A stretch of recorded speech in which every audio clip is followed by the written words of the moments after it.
السلام علیکم دوستو، ویلکم ٹو مائی چینل علی آتش ناولز آفیشیل۔ آئی ہوپ آپ سب لوگ ٹھیک ہوں گے۔ آج ہم پہلی محبت کی 65 ایپیسوڈ لیٹ بھی ہو ہی جاتا ہے ایپیسوڈ کے ساتھ حاضر ہیں۔ ویڈیو کی شروعات سے پہلے آپ سب چینل کو لازمی سبسکرائب کر لیں، بیل آئیکن کے بٹن کو بھی پریس کر لیں تاکہ نئے آنے والی ویڈیوز آپ کو بآسانی ملتی رہیں۔ وہ جس وقت نہا کر باہر نکلا اس کے وجود پر سفید کاٹن کا سوٹ تھا، گیلے بال ماتھے پہ بکھرے تھے۔ وہ انہیں تولیے سے پوچھتا سیدھا ڈریسنگ کے پاس آیا تھا، جہاں سے بس ابھی لاج اٹھ ہی رہی تھی۔ شاہ کو آتا دیکھ وہ ڈریسنگ چیئر سے اٹھ کر ایک طرف ہو گئی۔ شاہ نے تولیے سے بال پونچھ کر اسے ایک جانب رکھا اور لاج کو ترچھی نگاہوں سے دیکھا، جس کے چہرے پہ میک اپ تھا۔ وہ اسے دیکھ کر شریر سا مسکرایا۔ لاج کا ہنوز منہ بنا ہوا تھا۔ شاہ نے اسے دوبارہ چھیڑنے کی غلطی نہیں کی۔ وہ اپنے بال سنوارنے لگا تھا۔ لاج اس کے پیچھے جا کر بیڈ پہ بیٹھ گئی تھی۔ بال بنانے کے بعد وہ اب کف لنکس لگا رہا تھا۔ اپنے وجود پر پرفیوم چھڑکتا وہ ابھی پلٹتا کہ لاج الماری کی جانب بڑھ گئی۔ جب وہ واپس آئی تو اس کے ہاتھ میں سفید شال تھی۔ وہ شاہ کے عقب میں آ کر کھڑی ہو گئی تھی، ایسے کہ اس کا عکس شیشے میں دکھائی نہ دیتا تھا۔ اونچی لمبی قامت والے مرد کے پیچھے وہ چھپ سی گئی تھی۔ لاج نے ہاتھوں کو اونچا کر کے اس کے شانوں پر وہ سفید شال ڈال دی تو شاہ ہلکا سا مسکرا دیا۔ اس نے لاج کی کلائی کو نرمی سے تھاما اور لاج کو اپنے سامنے کیا۔ اب ان دونوں کا عکس شیشے میں بن رہا تھا۔ شاہ محبت سے لاج کو دیکھتا بولا، تم تو مجھ سے ناراض تھی، تو یہ سب خیریت؟ میں آپ سے ناراض نہیں ہوں، بس اس وقت غصہ کر رہی تھی، اب غصہ بھی نہیں کر رہی۔ وہ معصومیت سے گویا ہوئی تو شاہ کی مسکان گہری ہو گئی۔ میں تمہارا گال کھینچ لوں؟ لاج نے اسے ناراضی سے دیکھا تو اس نے دوبارہ سے ہاتھ اٹھا دیا۔ اچھا بھائی، نہیں کھینچ رہا۔ اس نے لاج کے دونوں گالوں پر نرمی سے ہتھیلیاں جمائیں اور اس کے ماتھے پر لب رکھ دیے۔ تم بہت پیاری لگ رہی ہو، وہ رسان سے گویا ہوا تھا۔ لاج نے آہستگی سے پلکیں موند لی تھیں۔ کچھ دیر بعد وہ دونوں سیڑھیوں سے اترتے جب لاؤنج میں پہنچے تو لاج جاتی جاتی رک گئی۔ شاہ نے اسے چونک کر دیکھا۔ کیا ہوا؟ شاہ نے سوال کیا۔ لاج شیریں کی جانب جا رہی تھی، جو صوفے پہ بیٹھی انہیں ہی دیکھ رہی تھی۔ شاہ کے سوال پہ لاج نے اس کی جانب اپنا رخ کر کے اسے بتایا،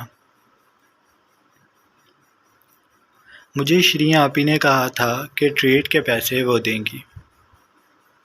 میرے پاس تو کیونکہ پیسے نہیں ہیں نا، اس لیے شیریں آپی سے پیسے لینے جا رہی تھی۔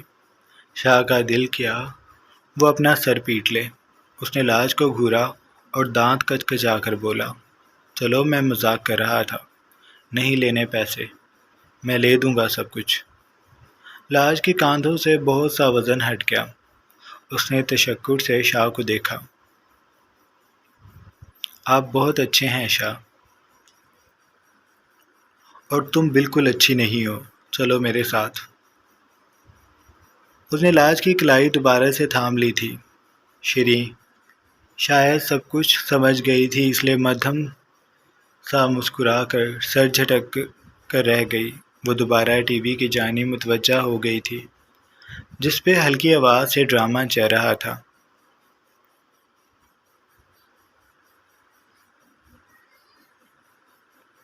باہر سڑک پہ مکمل رات پھیلی تھی۔ شہر کی ہر عمارت روشن تھی۔ اس کی جگر جگر کرتی روشنیاں اندھیروں کو مات دینے کے لیے تیار تھیں۔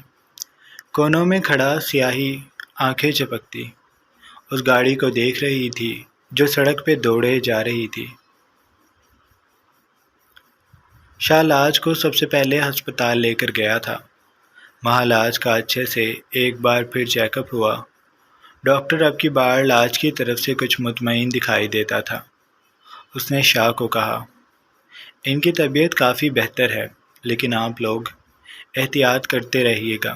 میں کچھ دوائیاں لکھ کر دے رہا ہوں، کچھ عرصہ انہیں وہ استعمال کروائیں، پھر دوبارہ ایک بار چیک اپ کروا لیجیے گا۔ اس نے کہنے کے بعد پرچی پر دوائیاں لکھیں اور شاہ کی جانب پرچی بڑھا دی۔ شاہ نے پرچی تھام لی تھی۔ وہ لاج کو لے کر ڈاکٹر کے کیبن سے نکل گیا تھا۔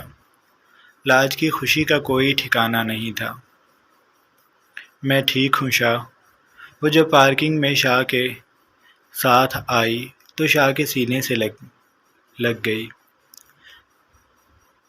شاہ بے اختیار ہنسا۔ اللہ تمہیں ٹھیک ہی رکھے۔ اس نے لاج کا گال نرمی سے چوما تھا۔ پھر وہ اسے گاڑی میں لے کر بیٹھ گیا تھا۔ اس کے بعد شاہ اسے سب سے پہلے ہوٹل لے کر گیا تھا جہاں پر انہوں نے رات کا کھانا کھایا۔ لاج کافی دنوں بعد اس طرح کا مسالوں والا کھانا کھا رہی تھی تو اس کی بھوک بڑھتی جا رہی تھی۔ جب لاج نے اچھے سے کھانا کھا لیا تو شاہ اسے لے کر شاپنگ مال چلا گیا تھا۔ لاج نے کچھ خاص خریدنا تو نہیں تھا، اس کے پاس سبھی کچھ موجود تھا۔ بہت سارے کپڑے ایسے گھر موجود تھے جو اس نے ابھی تک پہنے بھی نہیں تھے، لیکن شاہ اسے کہہ رہا تھا آج تمہارا رزلٹ آیا ہے نا، تو تم کچھ اچھا سا اپنے لیے خرید لو۔ لاج پہلے تو شاپنگ مال میں پھرتی رہی، پھر جب اسے کچھ بھی سمجھ نہ آیا تو اس نے شاہ کو کہا میں نے آپ سے یہ سب نہیں لینا، تو پھر کیا لینا ہے؟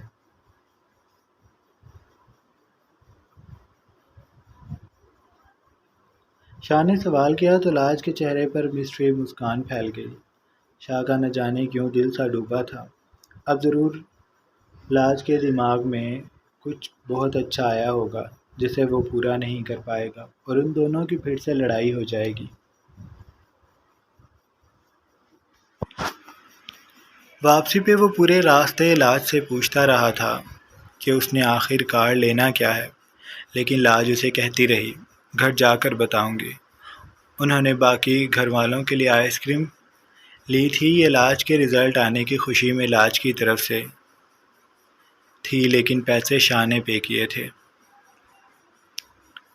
تو پھر کیا ہوا؟ وہ میرے شوہر نہیں ہیں کیا؟ اس نے اپنے ضمیر کو دوبارہ سے خاموش کروانا چاہا، جس پر وہ بیچارہ خاموش بھی ہو گیا۔ گھر آ کر انہوں نے سب کے ساتھ بیٹھ کر آئس کریم کھائی۔ پھر وہ دونوں کمرے میں آ گئے تھے۔ کمرے میں آ کر شاہ ڈریس چینج کرنے چلا گیا تھا اور لاج بیڈ پہ بیٹھ گئی تھی۔ جب وہ واپس باہر آیا تو اس کے بدن پہ ٹراؤزر شرٹ تھا۔ وہ چلتا ہوا لاج کے پہلو میں بیٹھ گیا۔ لاج اپنے اویزے اتار چکی تھی۔ وہ بیڈ پہ پرسکون انداز میں بیٹھی، شاید شاہ سے بات کرنے کے موڈ میں تھی۔ شاہ کے قریب بیٹھتے ہی اس نے پرجوش انداز میں شاہ کا ہاتھ پکڑا۔ میں بتاؤں میں نے آپ سے کیا لینا ہے؟ شاہ کا پھر دل ڈوبا۔ اسے نہ جانے کیوں ہاں کرتے ہوئے ڈر لگ رہا تھا، لیکن اس نے دل بڑا کر کے سر کو خم دیا۔ ہاں بتاؤ، تم نے کیا لینا ہے؟ لاج کے چہرے کا جوش مزید بڑھ گیا اور شاہ کا دل مزید ڈوب گیا۔ میں نے اتنے سارے دنوں سے سوچ رہی تھی کہ آپ مجھے اسکوٹی لے کر دیں۔ آپ نے مجھے سالگرہ پہ بھی گفٹ نہیں دیا تھا۔ میں تب سے یہ سوچ رہی تھی، پر بات کرنا یاد ہی نہیں رہتا تھا۔ اب دیکھیں میرا رزلٹ بھی اچھا آیا ہے، تو اب آپ مجھے اسکوٹی لے کر دیں گے۔ شاہ کو اب سمجھ آئی تھی کہ اس کا دل کیوں ڈوب رہا تھا۔ اسکوٹی، اور وہ بھی لاج کو۔ شاہ نے سرنامے ہلایا اور کہا بالکل بھی نہیں۔ لاج کا منہ بن گیا۔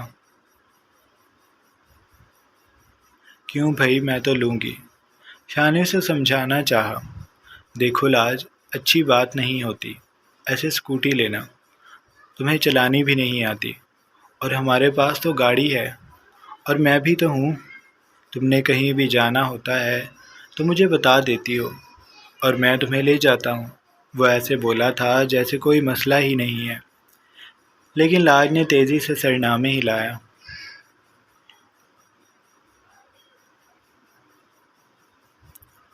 وہ تو سب ٹھیک ہے، لیکن مجھے پھر بھی اسکوٹی چاہیے۔ میں پھر آپ کو آفس سے لینے آیا کروں گی۔ شاہ نے بیڈ پہ بیٹھے بیٹھے اسے اپنے آفس اسکوٹی پہ آتے ہوئے دیکھ لیا۔ اور وہ اس کے پیچھے بیٹھا ہوا کیسا لگے گا، اسے سوچ کر ہی جھرجھری آئی تھی۔ اس نے لاج کو شانوں سے پکڑا۔ میری جان، وہ محبت سے گلا کھنکار کر بولنے لگا کہ لاج نے اس کے دونوں ہاتھ اپنے شانوں سے ہٹا دیے۔ میں نہیں مانوں گی، اگر آپ نے مجھے اسکوٹی نہ لے کر دی تو اچھا نہیں ہوگا۔ شاہ کے لب بھیج گئے۔ تم مجھے یہ بار بار دھمکیاں مت دیا کرو۔ تو اب لے دینا مجھے اسکوٹی۔ آپ نے کمرے میں ٹی وی بھی نہیں لگوایا۔ شاہ اس کے قریب ہوا۔ لاج بیڈ پہ سمٹ کر پیچھے ہو گئی۔ اس کے انداز میں خفگی تھی۔ میں ٹی وی لگوا دوں گا، پتہ نہیں کب لگوا کر دیں گے۔ لاج نے ہاتھ اٹھا کر ہوا میں ہلایا تھا جیسے اسے شاہ کی بات پر یقین نہ آتا ہو۔ میں کل ہی لگوا دوں گا، اور آپ کل ہی مجھے اسکوٹی بھی لے کر دیں گے۔ وہ اپنی بات پر مصر تھی۔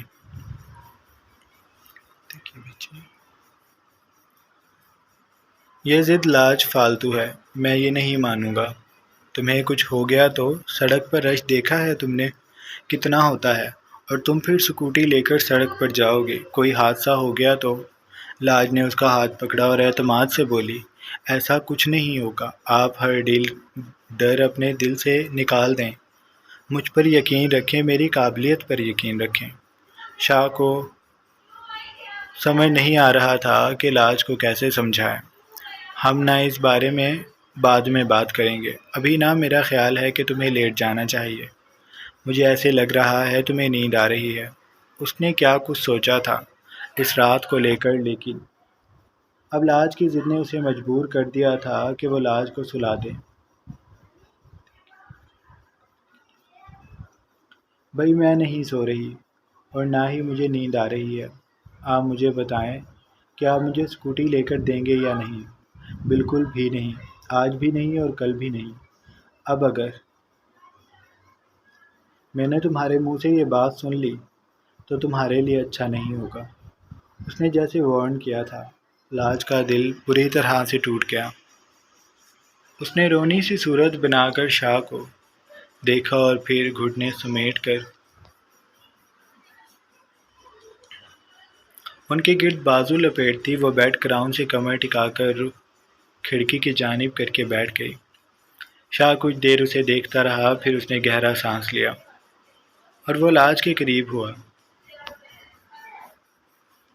لاج دور ہوتی کہ اس نے اپنا بازو لاج کے گرد لپیٹا اور اسے اپنی جانب کیا۔ دیکھو لاج، تم بہت سمجھدار ہو، میری بات غور سے سنو، وہ رسان سے کہتا اور اس کے گال پر ہاتھ رکھ چکا تھا۔ وہاں وہ انگوٹھے کو دھیرے دھیرے سہلا رہا تھا۔ لاج اسے دیکھنے لگی۔ شاہ کی آنکھیں اسی پہ جمی تھیں، اور لاج نے جب ان آنکھوں میں دیکھا تو لاج کو لگا وہ ہل بھی نہیں پائے گی۔ ایک سحر تھا جو اس پر پھونکا جا چکا تھا۔ وہ ٹھہری نگاہوں سے شاہ کو دیکھنے لگی۔ شاہ کہہ رہا تھا، ابھی نہیں، میں وعدہ کرتا ہوں، جب مجھے لگے گا کہ تمہیں اسکوٹی لے کر دے دینی چاہیے میں لے دوں گا، ابھی نہیں۔ اور اب دیکھو، ضد مت کرو، میں کل ہی کمرے میں ٹی وی لگوا دوں گا۔ فی الحال تم ٹی وی سے گزارا کر لو، جہاں تک بات اسکوٹی کی ہے وہ بھی میں لے دوں گا، لیکن ابھی نہیں۔ تم تھوڑی سی اور سمجھدار ہو جاؤ، میں تمہیں کار لے کر دوں گا۔ لاج کو اس فیصلے میں اپنا فائدہ دکھا تو وہ بات اور غور سے سننے لگی۔ اگر آپ نے بعد میں مجھے کار بھی نہ لے کر دی تو؟ شاہ نے جب اسے مانتے دیکھا تو وہ پورے اعتماد سے بولا، نہیں نہیں، میں تمہیں لے کر دوں گا، بلکہ میں تمہیں خود گاڑی چلانا سکھاؤں گا۔ لاج نیم رضامند تھی، اسے شاہ کی بات پر یقین نہیں آ رہا تھا۔ وعدہ کریں، اس نے اپنا ہاتھ شاہ کے سامنے کیا تو شاہ نے فوراً اسے تھام لیا۔ پکا وعدہ؟ لاج نے پھر سمجھنے والے انداز سے سر ہلایا تو شاہ کو لگا وہ کوئی جنگ جیت گیا۔ اس نے بے ساختہ لاج کو اپنے دل کے قریب کیا اور اس کی گردن پر لب رکھ دیے۔ اس کی مونچھوں اور داڑھی کی ہلکی سی چبھن سے لاج کا دل عجیب سی کیفیت میں مبتلا ہونے لگا تھا۔ تمہارا رزلٹ آیا ہے اور تمہاری طبیعت بھی ٹھیک ہو گئی ہے۔ اب میں سوچ رہا ہوں کہ مجھے دل کھول کر تمہارے قریب آنا چاہیے۔ میں تم سے ڈھیر سارا پیار کروں گا، اور وہ بھی اپنے انداز سے۔ لاج کچھ کہتی کہ شاہ نے اس کے گلے سے دوپٹہ سرکایا اور اس کو بیڈ پہ لٹا دیا۔ وہ اس کے ریت ہوتے وجود پر اپنا ہاتھ پھیرنے لگا۔ اس کا ہاتھ دھیرے دھیرے سفر کرتا لاج کے کمزوریوں پہ ٹھہر گیا تھا۔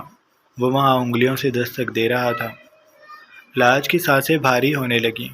شاہ نے پھر اپنی شرٹ اتاری اور وہ لاج کو دونوں گھٹنوں سے تھام کر شدت سے اس کے وجود پر لمس دیتا اس کی دھڑکنوں پر دانت کاٹ چکا تھا۔ پھر وہ لاج کے اوپر کسی بادل کی طرح چھا گیا۔ اس کی آنکھوں میں خمار کا رنگ دیکھ کر نہ جانے کیوں لاج کو ڈر سا لگنے لگا۔ شاہ آرام سے، وہ بس اتنا ہی بول سکی تھی۔ شاہ خمار سے مسکرایا۔ نہیں لاج، آج تم مجھے نہیں روکو گی۔ میں تم سے آج جنونی انداز میں ملنا چاہتا ہوں۔ وہ بری طرح سے اس کی کمر کو دونوں جانب سے تھام کر اس میں اترا تو لاج شدت جذبات سے رونے لگی۔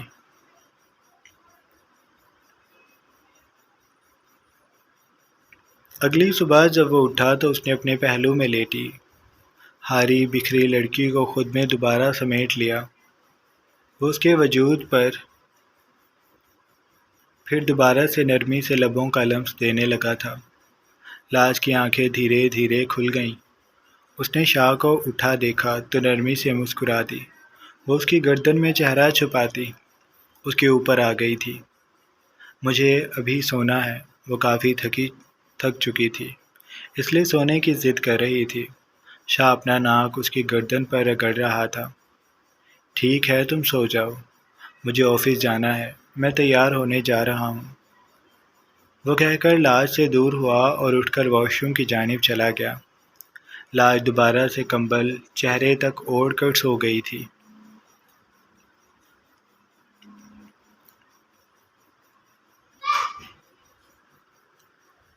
شری آج اسکول نہیں گئی تھی۔ اس نے سوچا تھا وہ آج اپنی امی سے بات کر لے گی۔ اس کا دل صبح سے گھبرا رہا تھا۔ امی جب اس کے لبوں سے کبیر کا ذکر اور اس کی ملاقات کا سنیں گی تو ان کے تاثر کیا ہوں گے، یہ سوچ کر ہی اس کے لب خشک ہونے لگتے تھے۔ بڑی ہمت کر کے وہ امی کے کمرے میں داخل ہوئی تھی۔ ناشتے کے بعد پوری حویلی میں سناٹا چھایا تھا۔ یہ صبح 10 کے بعد کا وقت تھا۔ پھپھو ابھی کمرے میں آئی تھی۔ شری بھی ان کے پیچھے پیچھے آ گئی تو وہ اسے دیکھ کر چونکی۔ ارے تم خیریت؟ شری نے دھیرے سے سر ہلایا۔ وہ جا کر بیڈ پہ پھپھو کے مقابل بیٹھ گئی۔ مجھے آپ سے بات کرنی تھی۔ پھپھو کے دل کو کچھ ہوا۔ کہیں نہ کہیں انہیں اندازہ ہو گیا تھا کہ شیریں کس متعلق بات کرنے آئی ہے۔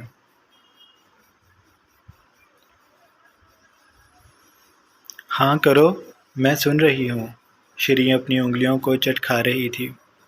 اسے سمجھ نہیں آ رہی تھی کہ وہ بات کہاں سے شروع کرے۔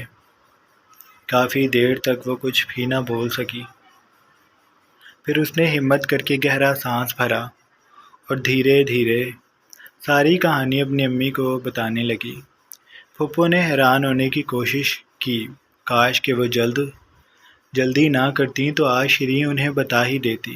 اب ان سے ٹھیک تاثر بھی نہیں دیے جا رہے تھے، لیکن وہ بھرپور کوشش کر رہی تھیں کہ وہ حیران ہوں۔ شیریں نے جب ساری بات کہنے کے بعد اپنی امی کا چہرہ دیکھا تو ان کے چہرے کے تاثر کچھ واضح نہیں تھے۔ شیریں کی بھویں سکڑی۔ اسے لگا امی کو صدمہ ہوا ہے، اور پھپھو کو سمجھ نہیں آ رہی تھی کہ وہ اب کیا کہیں۔ انہیں لفظ تلاش کرنے میں وقت لگا۔ پھر وہ بولی، تمہیں مجھے یہ سب پہلے بتا دینا چاہیے تھا۔ وہ ہلکی سی ناراضی سے گویا ہوئی تھی، جبکہ وہ ناراض تھی ہی نہیں۔ شری کا چہرہ جھک گیا۔ مجھے لگا تھا یہ کچھ دنوں کی بات ہے، پھر وہ میرے پیچھے آنا چھوڑ دے گا، لیکن وہ بار بار مجھ سے ایک ہی سوال کر رہا ہے کہ اسے کتنا انتظار کرنا ہے۔ وہ میرا ہر ممکن حد تک انتظار کر لے گا، اور اب میں اسے انکار نہیں کر پا رہی۔ نہ جانے کیوں میرا دل کر رہا ہے کہ میں اس پہ اعتبار کر لوں۔ پھپھو نے نرمی سے اس کے دونوں ہاتھ تھامے اور دوسرے ہاتھ سے تھوڑی پکڑ کر اس کا چہرہ اوپر کیا۔ اگر دل کہہ رہا ہے تو اعتبار کر لو، اسے لے آنے دو رشتہ۔ کب تک ایسے زندگی اکیلے گزارو گی؟ تمہارا بھی تو خوشیوں پر حق ہے۔ میں نے تمہیں پہلے بھی کہا تھا کہ محبت کرنے والے روز روز نہیں ملتے۔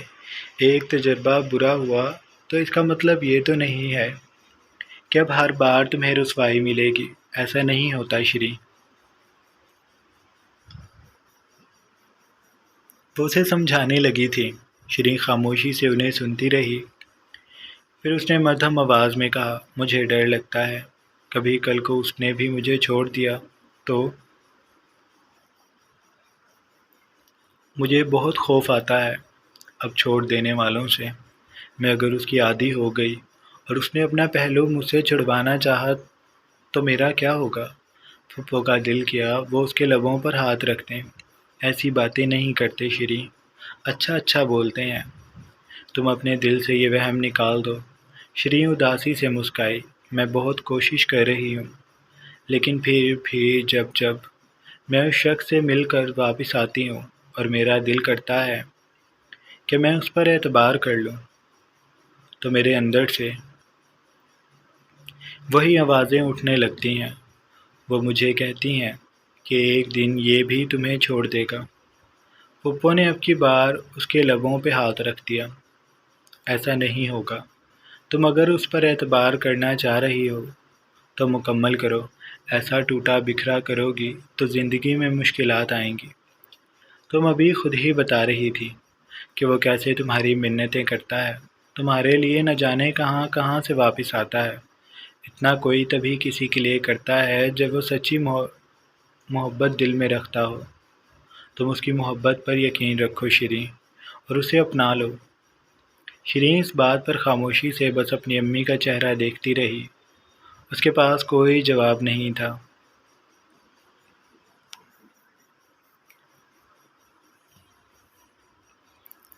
شاہ چلا گیا تھا اور لاج نے ناشتہ اس کے جانے کے بعد اکیلے کیا تھا۔ شاہ نے ابھی کچھ دیر پہلے اسے کال کر کے پوچھا تھا کہ اس نے ناشتہ کر لیا۔ لاج کے ہاں کر دینے کے بعد وہ مطمئن ہو کر کام میں لگ گیا تھا، اور لاج کمرے میں لیٹی سوچ رہی تھی کہ آج اس کمرے میں ٹی وی لگ جائے گا تو کتنا مزہ آئے گا۔ کچھ دیر وہ اسی خیال پر خوش ہوتی رہی، پھر اس کے ذہن میں جھماکا ہوا تو وہ جلدی سے بیڈ سے اٹھی، اپنا دوپٹہ گلے میں ڈالتی وہ دروازہ کھول کر باہر کی جانب لپکی تھی۔ کچھ دیر بعد وہ بی جان کے کمرے میں موجود تھی۔ بی جان نے جب اسے چوکھٹ میں کھڑا دیکھا تو نرمی سے اپنے پاس آنے کو کہا، مجھے آپ سے بات کرنی تھی۔ وہ بی جان کے پاس بیڈ پہ بیٹھ گئی تھی۔ بی جان اس کا چہرہ توجہ سے دیکھ رہی تھی۔ ہاں کرو، میں سن رہی ہوں۔ وہ میں کہہ رہی تھی کہ میں شاہ کو بتا دوں سب کچھ۔ بی جان اس کی بات پہ ششدر رہ گئیں۔ انہوں نے تیزی سے سرنامے ہلایا۔ نہیں، تم شاہ کو کچھ نہیں بتاؤ گی۔ وہ اتنا بول کر رکی۔ انہوں نے شک بھری نگاہوں سے لاج کو دیکھا۔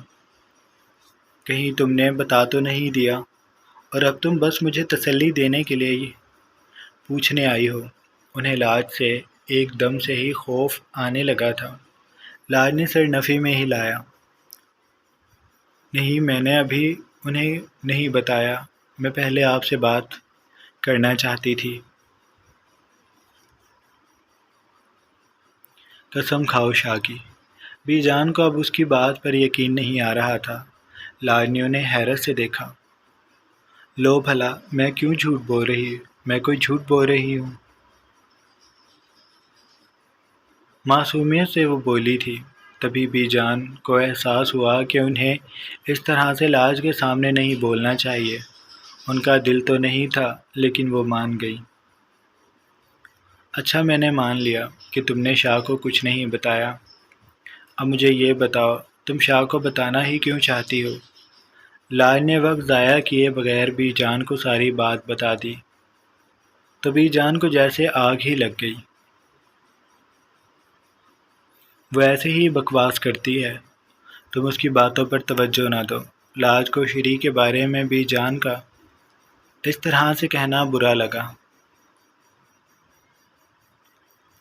آپ انہیں کچھ مت کہیں، وہ اچھی ہیں۔ بی جان کے تلخی سے مسکرائی، میں جانتی ہوں وہ کتنی اچھی ہے۔ وہ تمہیں بسنے ہی نہیں دینا چاہتی۔ لاج کسی احمق کی طرح انہیں دیکھنے لگی۔ کیا مطلب؟ بی جان نے سر جھٹکا۔ تم ان باتوں کو چھوڑو اور میری بات توجہ سے سنو۔ تم نے شاہ کو کچھ بھی نہیں بتانا۔ نہیں ہوگی تمہاری اور شاہ کی لڑائی، یہ کوئی لڑائی والی بات ہی نہیں ہے۔ جب تم ماں بن جاؤ گی تو شاہ دیکھنا بہت خوش ہو جائے گا۔ وہ تم سے کبھی بھی لڑائی نہیں کرے گا۔ تم ایسے ہی سوچ سوچ کر خود کو ہلکان کر رہی ہو۔ سب کچھ ٹھیک ہو رہا ہے۔ اگر اب تم نے شاہ کے سامنے اس بات کا ذکر کیا تو ضرور معاملہ بگڑ جائے گا، اور ہو سکتا ہے پھر تم شاہ کو بیبی بھی نہ دے سکو، کیونکہ شاہ تمہیں دوائی نہیں کھانے دے گا۔ میں نے تمہیں بتایا تھا نا، اس نے مجھے سختی سے کہا تھا کہ لاج کو دوائی نہیں لا کر دینی، اور اب جب اسے پتہ چلے گا کہ تم دوائی استعمال کر رہی ہو تو وہ ضرور مجھ پر بھی غصہ کرے گا اور تم پر بھی، اور پھر تو تم دوائی کھانے لگ گئی ہو۔ اب بتا کر کیا فائدہ؟ لاج ان کی بات پر چپ سی ہو گئی۔ آپ سچ کہہ رہی ہیں نا؟ وہ مجھ پر غصہ تو نہیں کریں گے نا؟ نہیں کریں گے، میں نے کہا ہے نا۔ بس ایک بار تم امید سے ہو جاؤ، دیکھنا پھر سب کچھ ٹھیک ہو جائے گا، اور کسی کی بھی باتوں پر توجہ نہ دو۔ لاج نے دھیرے سے سر ہلا دیا۔ بی جان نے اس کے سر پر ہاتھ رکھا۔ اللہ تمہیں نیک اولاد سے نوازے۔ انہوں نے اس کا ماتھا چوما، پھر لاج دھیرے سے اٹھ کر ان کے کمرے سے چلی گئی، اور بی جان کافی دیر تک شری کو سوچ کر سلگتی رہی۔ انہیں اب شری سے بھی ڈر لگنے لگا تھا۔ وہ لاج کا برین واش کر رہی تھی۔ شری کا جلد از جلد انہیں کچھ کرنا پڑے گا، ورنہ وہ بنا بنایا کھیل خراب کر دے گی، اور اب انہیں اس معاملے میں زیادہ تردد کرنے کی ضرورت بھی پیش نہیں آئے گی، کیونکہ شری رشتے کے لیے مان گئی ہے۔ جب بی جان کو یہ بات پتہ چلے گی تو ان کے دل سے سارے ڈر نکل جائیں گے۔